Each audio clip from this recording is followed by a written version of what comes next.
दोस्तों, आज की कहानी है नालायक बेटा बहू। हम दो बहनें थी, जबकि हमारा एक ही भाई था। बड़ी बहन की शादी पापा ने अपनी जिंदगी में ही कर दी थी, जबकि मैं अभी कुंवारी थी। मेरे पापा ने शुरू से ही मेरे भाई को बहुत ज्यादा ही सर पर चढ़ा रखा था। हम बहनों की ना कोई घर में कदर थी और ना ही कोई अहमियत थी। और मेरे पापा तो ऐसे थे, वह मेरी माँ को भी कुछ नहीं समझते थे। बस उनकी सबसे बड़ी दौलत उनका बेटा था। बड़ा बेटा होकर बाजू बनेगा। मेरे पापा इस बात को भी माँ को कोसते रहते थे कि तूने जो मुझे अपाहिज कर दिया, तुझे एक बेटा और पैदा करना था ताकि मेरे दोनों बाजू होते। माँ की बस तो कुछ ना था, बेटियां पैदा होती है या बेटा होता, ईश्वर की जो मर्जी होती है। हम अपने तरीके से पापा को समझाने की कोशिश करते थे कि पापा, बेटियां भी अपनी समझने की कोशिश करते रहते थे कि पापा, बेटियां भी अपनी आपकी बाजू बन सकती हैं। मेरे पापा यूं ही बिना मतलब के हमारी बातों पर मुस्कुरा देते थे। उन्हें बेटियों को बाजू बनाने का कोई खास शौक नहीं था। उनका सारा धन दौलत, सारा ध्यान सिर्फ अपने बेटा पर था। मेरी माँ एक पढ़ी लिखी औरत थी। यह वही चाहती थी कि उनके सारे बच्चे पढ़ लिख कर काबिल बने, मगर मेरे पापा ने ऐसा होने नहीं दिया और इंटर करते ही बड़ी बहन, एक बहन की शादी कर दी। अपनी जिम्मेदारी से मुक्त हो गए। उसके बाद मेरे भाई का नंबर था। भाई की शादी की बारी थी। मेरे पापा ने भाई के लिए तो ये ना जाने कितने सपने देख डाले थे। वह चाहते थे कि उनका बेटा पढ़ लिख कर काबिल बने। मेरे पापा तो खुद मजदूरी करते थे, दिहाड़ी पर भी काम करते थे, लेकिन भाई के लिए मेरे पापा बहुत चिंतित थे। कहीं उनका बेटा उनकी तरह मजदूरी ना करे। भाई को पढ़ने लिखने में कोई खास दिलचस्पी नहीं रहती थी। इसे काफी हद तक बिगाड़ दिया था। वह अपनी मर्जी से पापा से पैसे मांगता और पापा किसी ना किसी तरह इंतजाम करके उसके हाथ पर पैसे रख देते थे। मेरे भाई ने बड़ी मुश्किल से जाकर तो 12वीं पास किया था। इसे कारोबार करने की सूझी थी। मेरे पापा के पास इतने पैसे कहाँ थे कि वह उसे कोई कारोबार करवाते।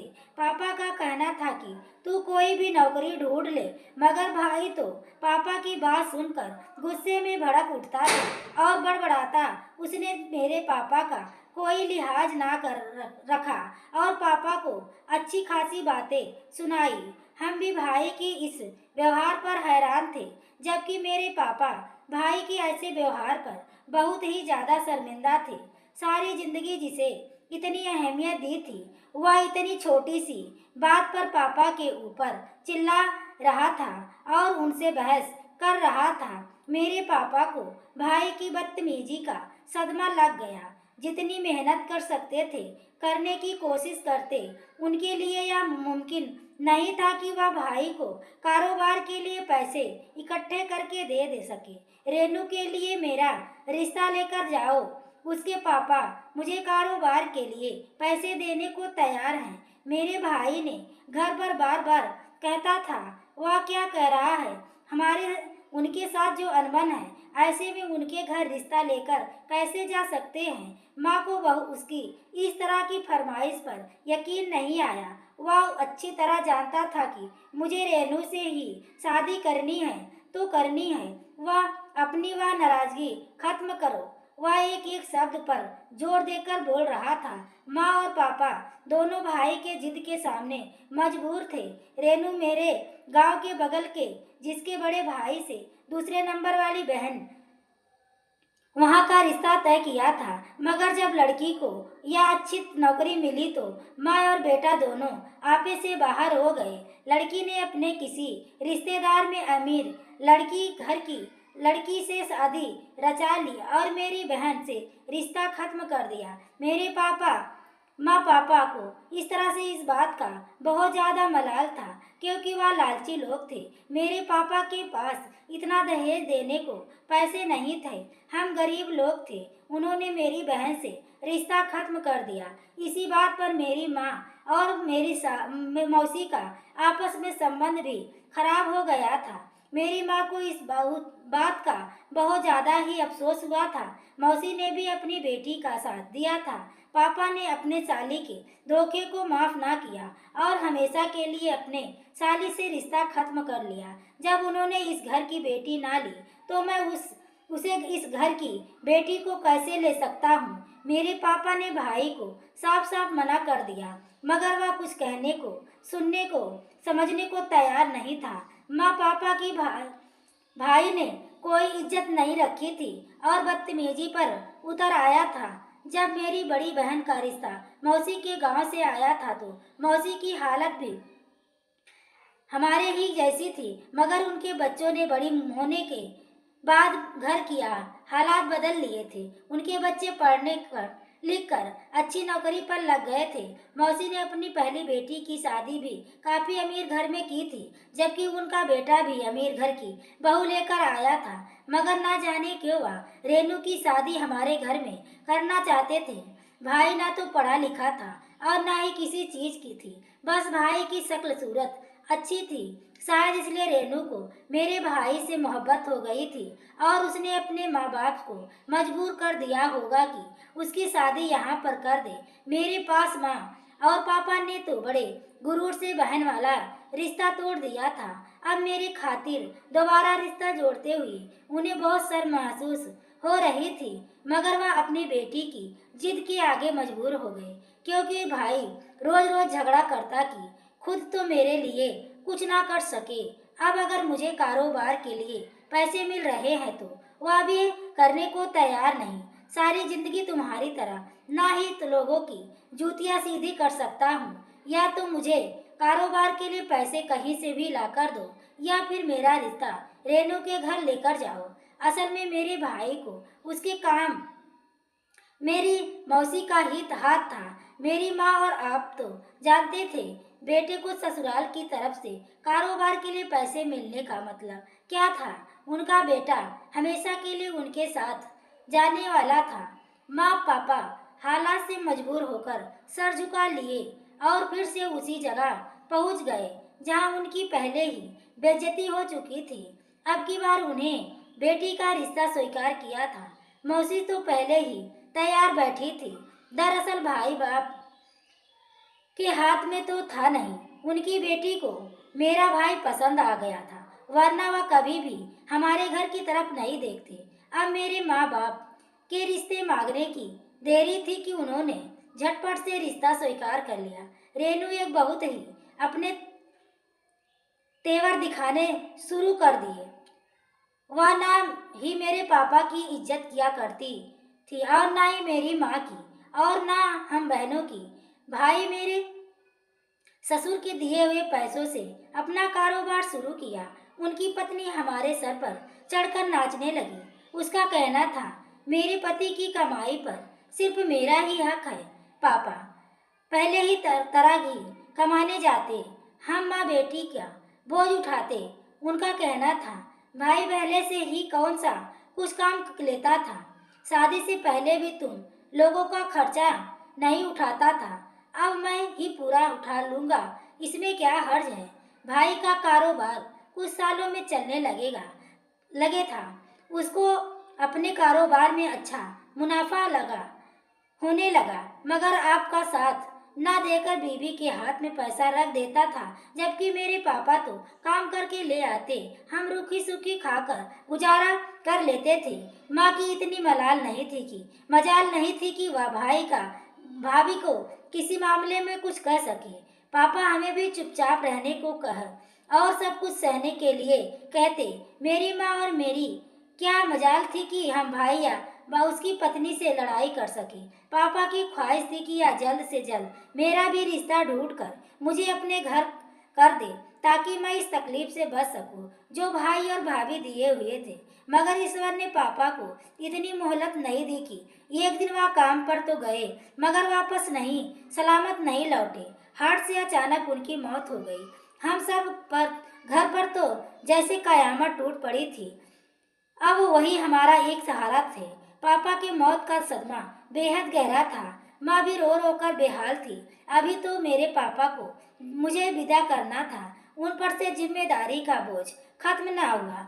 फिर भी वह अपनी जान चुराकर और माँ को मुसीबत में डालकर चल दिए थे। पापा के मौत के बाद भी तो सही से मेरी भाभी को खुलकर सामने नहीं आई थी। भाभी को तो हमारा शक्ल देखना भी गवारा नहीं था। उसने माँ को साफ साफ कह दिया था कि वह अब ननद का बोझ मेरी शादी के बारे में ना सोचे। मगर माँ की भी यही हसरत थी कि वह अपनी जिंदगी में ही मेरी शादी कर देना चाहती थी और मुझे अपने घर कर दे। जैसे तैसे मैं गुजर कर लूंगी। शायद तू खुद अपने पति के घर पर जाओ और अपने घर की जिम्मेदारियां संभालो तो यही बेहतर है।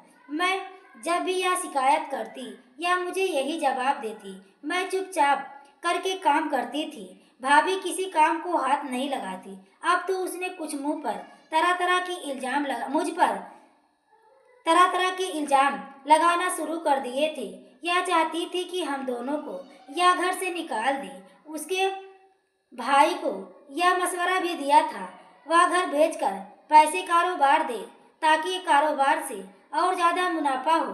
घर तो फिर से बना लेंगे, सबसे पहले कारोबार को तरक्की जरूरी है। पर इस बात पर मेरी माँ की बिल्कुल भी राजी नहीं हुई और भाई का साथ नहीं दिया। अब माँ की भाई को साफ साफ कह दिया था जब तक वह अपनी बेटी की शादी नहीं कर देती तब तक वह इस घर को बेचने के बारे में सोच भी नहीं सकती। यही वजह थी भाभी और ज्यादा हमारे खिलाफ खड़ी हो गई और उसका बस नहीं चलता था कि वह हम दोनों को कच्चा ही चबा जाए। भाभी शादी के कुछ महीने के बाद प्रेग्नेंट हो गई थी। उसकी डिलीवरी के दिन करीब थे। वह अपने लिए खाने की दुनिया भर के सामान मंगवाती थी जिसकी खुशबू पूरे घर में फैल जाती थी। जबकि हम उसका बचा हुआ खाने को तो इंतजार करते ताकि हमारा पेट भर सके। मेरी माँ को उम्मीद थी कि जब उसकी अपनी औलाद हो जाएगी तो शायद उसे अपनी गलत व्यवहार का एहसास हो सके। मगर यह मन की गलती थी। ईश्वर ने उसको एक और बेटे से नवाज दिया था। वह और भी ज्यादा घमंडी हो गई। वह अपने बेटे को अपने पास रखती, हमारे पास भी न आने देती। भाई भी उसका और ज्यादा गुलाम हो गया। भाई अपनी मौजूदगी में तो बच्चों को माँ के पास ले जाता, मगर भाई के जाते ही वह अपना बच्चा माँ से छीन कर ले जाती। हमें समझ न आता वह किस तरह का बदला हम लोगों से ले रही थी। हमने कभी उसके साथ कुछ गलत नहीं किया था। भाई मुनाफे के पैसे लाकर रोज की तरह काउंटर में रख देता था। एक दिन भाई के पैसों से पूरे 10,000 गायब हुए थे। भाभी ने मुझ पर इल्जाम लगा दिया। मैं बुत बनी उसकी शक्ल देखते रह गई। मेरे पास अपनी सफाई में कहने को बहुत कुछ था, मगर मेरे पास कोई सबूत नहीं था। मैंने उसकी झूठी इल्जाम को स्वीकार कर लिया, मगर भाई की शक भरी नजरें अपने ऊपर महसूस करके मैं हड़बड़ा गई। मुझे अब पहले ही मालूम था भाई मेरी नहीं अपनी बीवी पर यकीन करेगा। माँ ने इस मौके पर मेरा साथ दिया और वह मेरा ढाल बन गई। मगर भाई के दिल में जो हमारी तरफ से गांठ पड़ चुकी थी वह ना खुल सके। भाभी के साथ साथ भाई भी हमारे खिलाफ हो गया। मुझे घर अपना दुश्मन समझने लगा। मैंने भाई को यकीन दिलाने की बहुत कोशिश की, मगर उसने मेरी एक भी ना सुनने की कोशिश की। भाई को हमारे खिलाफ करके भाभी को अपनी मनमानी करने का और ज्यादा मौका मिल गया। वह जो मर्जी दिल में आता करती। मेरे भाई को काम पर जाते ही फ्रिज को ताला लगा देती और खाने पीने को ना देती। वह बासी खाना निकाल कर छत पर डाल देती ताकि बिल्लियाँ या बंदर खा ले। मैं चुपके से वही खाना उठाकर ले आती। हम दोनों माँ बेटी मिलकर उसे खा लेते और अपने रब का शुक्रिया अदा करते। हमारे पास पेट भरने के लिए कोई और तरीका ना था। भूखे हमसे रहा नहीं जाता। आखिर वह कितने दिनों तक बर्दाश्त की जा सकती थी। माँ, मुझे अब घर से बाहर निकलना होगा। आखिर यह हम सब कब तक बर्दाश्त करते रहेंगे। मैं बहुत दिनों से सोच रही थी कि हमें अपना बोझ उठाने के लिए खुद ही कुछ करना होगा।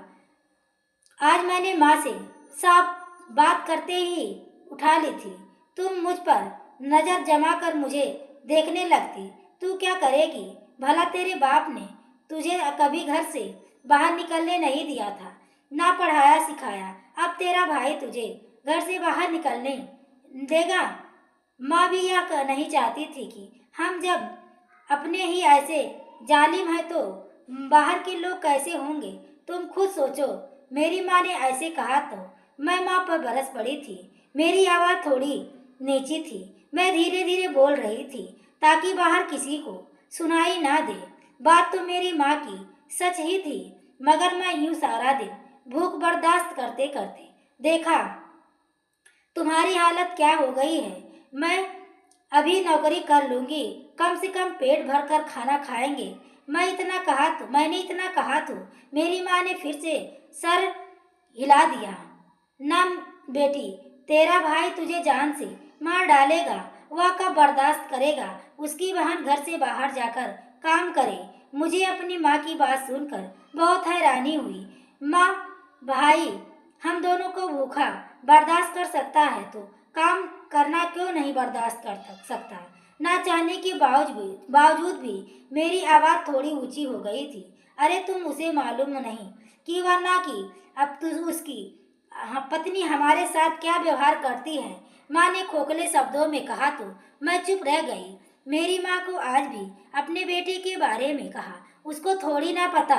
मैंने कहा भाई कोई दूध पीता बच्चा तो नहीं, उसे मालूम ही ना हो कि उसकी बीवी हम दोनों के साथ कितना बुरा व्यवहार करती है। मैंने तो चुप्पी साध ली थी, मगर दिल में ठान लिया था कि मैं कल ही नौकरी की तलाश में निकलूंगी। आज भी खाना खाने को कुछ भी मौजूद नहीं था। भाभी सोने से पहले रसोई का सारा खाने पीने का चीज गायब करना नहीं भूलती थी। मैं बासी खाना ढूंढने छत पर चली आई और जमीन पर रखा खाना उठाकर माँ के पास ले आई। तो माँ खाना खा लो। मैंने साफ साफ प्लेट में रखकर माँ के सामने दिया तो दोनों ही सुबह की भूखी थी, खाने पर टूट पड़ी। आज खाने से कुछ बदबू उठ रही थी। खाना खराब हो चुका था, मगर पेट का आग भी बुझाना था। माँ की आंखों से आंसू बहने लगे। मैंने आसमान की तरफ देखा, हाथ फैलाकर देखने लगी। मैंने आज से पहले माँ को इतना मायूस नहीं देखा था। मैं माँ के हाथ पकड़े खुद भी आवाज से रो रही थी। रोते हुए ना जाने कब मेरी आंख लग गई। सुबह मेरी आंख खुली तो माँ आज सो रही थी। माँ को उठाने लगी। उठ जाओ माँ। बाहर फैली धूप देखकर परेशान हो गई थी क्योंकि 12 बजने वाले थे। फिर मैंने माँ का माथा छुआ। माँ का पूरा बदन बिल्कुल ठंडा था, अब सिर्फ बर्फ हो चुका था। मैं परेशान होकर अपनी माँ को हिलाने लगी। मेरी आंखों में से आंसू भरने वाले कि माँ को जाने क्या हो गया था। वह नींद से जाग ना सकी। पूरा घर मेरी चीख से गूंज उठा था। माँ की मौत पर हम दोनों बहनों का बुरा हाल था। मुझे तो चैन ही नहीं आ रहा था। माँ के बगैर भला क्या करूँगी? हमें छोड़कर माँ इस दुनिया से जा चुकी थी। रोते हुए मेरी नज़र मेरी भाभी के चेहरे पर पड़ी। मुझे बहुत हैरानी हुई थी। वह माँ के मरने पर आंसू बहा रही थी। मैं जानती थी वह मगरमच्छ के आंसू हैं और उसे बहाने में कोई कसर ना छोड़ी थी। वह माँ के लाश पर रो रो कर औरतों को अपनी और माँ की मोहब्बत की किस्से सुना रही थी और मोहल्ले की सभी औरतें उसके साथ हमदर्दी जताने में आगे थी। उसके दोगलेपन पर मैं हैरान थी। वह कितनी चालाक औरत थी, कोई भी उसकी असलियत पहचान नहीं सकता था। मैं सबको बताती कि उसने हमारी जिंदगी को किस तरह मुश्किल में बना दिया था। शायद कोई भी मेरी बात पर भरोसा ना करता। औरतों की हमदर्दी पाकर उसने तीखी नजरों से मेरी तरफ देखा था तो मैं नफरत से मुंह दूसरी तरफ कर लिया। वह मेरी माँ की कातिल थी। मैंने सोच लिया था कि माँ की कफन दफन के बाद एक पल भी इस घर में नहीं रुकूंगी, चली जाऊंगी। अगर मेरी बहन के घर मुझे सहारा नहीं मिला तो मैं किसी अनाथ आश्रम में चली जाऊंगी, पर इस घर में बिल्कुल भी नहीं रहूंगी। मगर लाश उठने वाली ही थी कि अचानक छत से कोई जमीन पर आ गिरा था। वहां पर जितने लोग थे, कुछ मुझ समेत एकदम सभी लोग चौंक गए। अगले पल ही भाभी की दर्दनाक चीख से पूरा मोहल्ला गूंज उठा। सामने का मंजर देखकर मुझ समेत वहां पर जितने लोग मौजूद थे सबकी आत्मा तक कांप गई थी।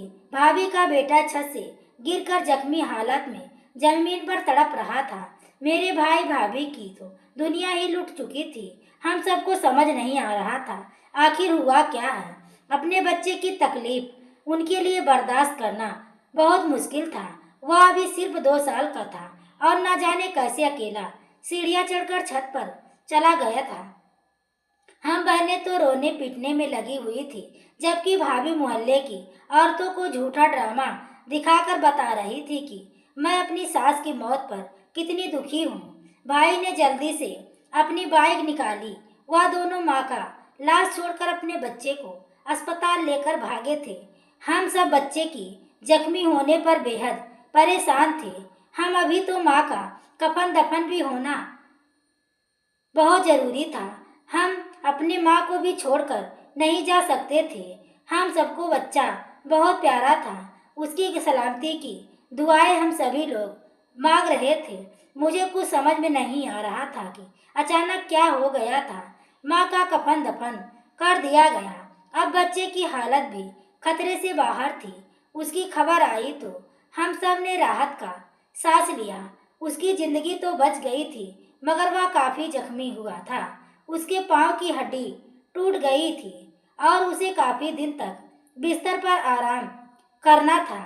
उसकी जो हालत थी, मुझे लगता था वह बच ना पाएगी, मगर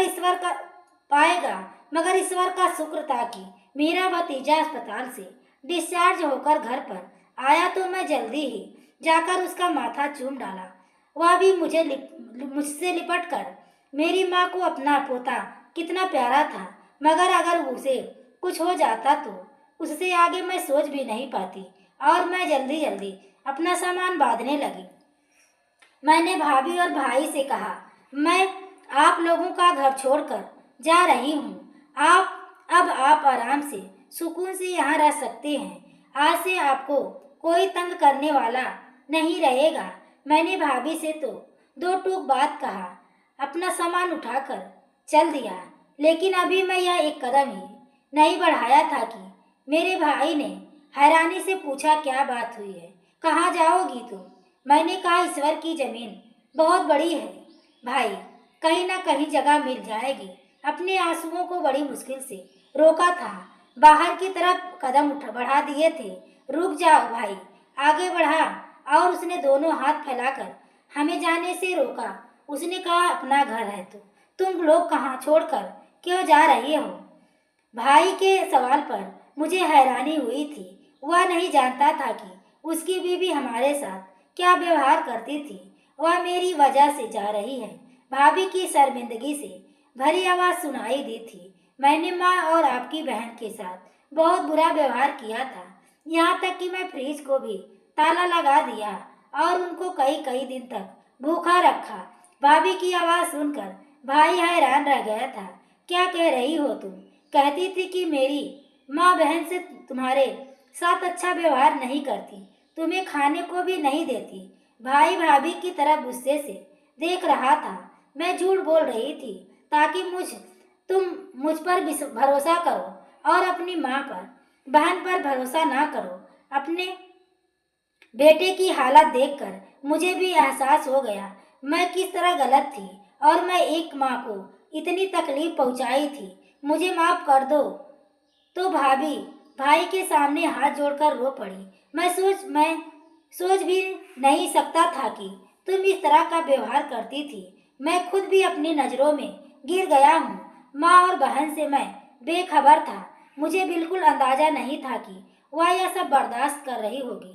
मेरी भाई की हैरानी तो खत्म ही नहीं हो रही थी। रेनू के मुंह से माँ की शिकायत सुनकर मुझे आम सास बहू वाला झगड़ा लगता था, मगर तुमने तो हैवानियत की हदें पार कर दी। अगर किसी को इस घर से जाना चाहिए तो वह सिर्फ तुम हो। भाभी, अभी के अभी निकलो यहाँ से। भाई ने भाभी का हाथ पकड़कर उसे बाहर की तरफ धक्का दिया था। तुम यहाँ क्या कर रही हो? तुम मेरा बच्चा मुझे दे दो। बिल्कुल नहीं, तुम्हें अपने बच्चों से दूर रहना होगा, यही तुम्हारी सजा है। भाई उसे घसीटता हुआ बिल्कुल दरवाजे के पास ले गया। रुक जाओ भाई, इससे पहले कि वह इस घर से बाहर निकलता। मैंने भाई को आवाज देकर रोक दिया। यह सच है कि भाभी ने हमें बहुत तकलीफ पहुंचाई है। माँ की मौत की जिम्मेदार भी यही है, लेकिन आज अगर माँ जिंदा होती, वह कभी आपको, भाभी को इस घर से निकलने नहीं देती। वैसे भी जो हुआ उसमें सबसे ज्यादा गलती आपकी है। आपने कभी माँ बाप और मेरी खबर तक नहीं ली। हमारे भाई को हमारा ख्याल रखना चाहिए था, ना कि भाभी को। मुन्ना हम सबको भी प्यारा है।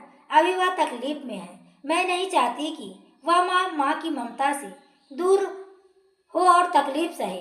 भाई मेरी बात सुनकर शर्मिंदा था, जबकि भाभी मुझसे आकर लिपट गई थी।